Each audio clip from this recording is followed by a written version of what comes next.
With CrashPlan, you can set a local backup destination to store your data, in addition to storing on the cloud. First, access your device preferences through Tools then Options on Windows, or through Preferences on your Mac. Click on the Destinations tab and then click here at the bottom of this list to add a new destination. You will now be prompted to choose which folder you wish to store your local backup in. Once selected, the application will take a moment to prepare your chosen folder for use, and once it's ready, it should show on your destinations list.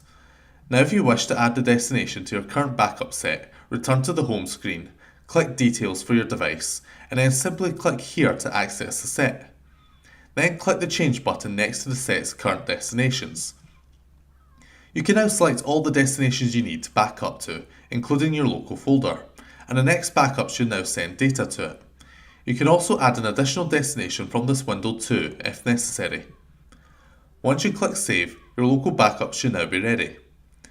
We recommend you check out our other videos for more help guides on the software, in case you need to perform a restore if you ever need to get your data back, and how to tweak your backup archive and keep it secure. If you ever get stuck, you can visit help.ceejay.com, where you can search for answers to frequently asked questions, or contact us directly by placing a ticket with us or giving us a call.